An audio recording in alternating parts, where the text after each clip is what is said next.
What was the most petty thing an adult did to you when you were younger? I was maybe 10. My friends Kyle and Jordan were over after school. We were sitting cross-legged in the living room, halfway through a bag of chips, playing some dumb made-up game with dice and my old Pokemon cards. Just laughing, being loud, being kids. My mom came in and stood there watching us for a minute. She had this weird energy about her sometimes, like she was always looking for something to correct. That day, she had a deck of cards in her hand and this little smirk on her face. "You guys want to play 52 card pickup?" I asked her what that was. I wasn't trying to be a smartass, I genuinely didn't know. She just raised an eyebrow and said, "You either want to play or you don't." No explanation. Just that. I said I didn't want to play anything if I didn't know what it was. Because why would I? Seemed fair. That's when her whole mood shifted. Like a light switch. Her jaw tensed and she just snapped her wrist and flung the entire deck into the air. Cards went flying all over the carpet, fluttering like confetti. "This is 52 card pickup. Pick them up." I sat there stunned for a second. So did my friends. Kyle laughed awkwardly. Jordan just looked down at the cards scattered across the floor like he was trying to disappear into the couch. I started picking them up, quietly. My mom didn't leave the room either. She stood there, arms crossed, watching me do it.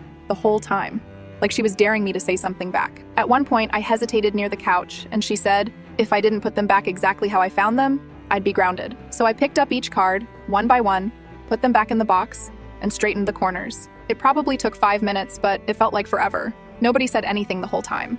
I didn't even look up. I just wanted it to be over. After I finished, she nodded once and left the room without another word. We sat in silence for a minute, then Jordan said he had to go home. Kyle left too, not long after. I remember sitting in my room later that night staring at the closed door, still thinking about it. Not angry, just embarrassed. It wasn't the game. It wasn't the mess. It was that she made a performance out of it. That she did it in front of my friends. That she enjoyed doing it. There was no lesson.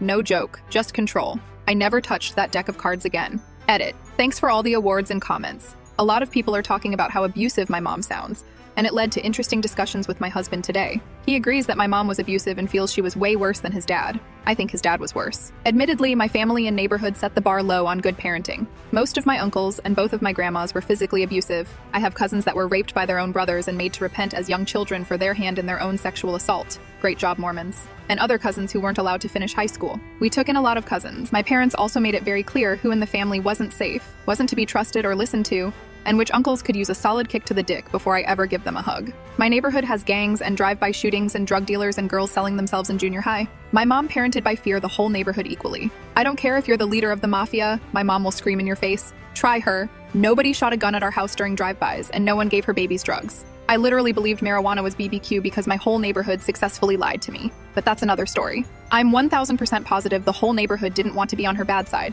but I think they all wanted to be on her good side too. We've got neighbors that randomly show up to chat with her, instead of going to their drug dealer next door and buying drugs.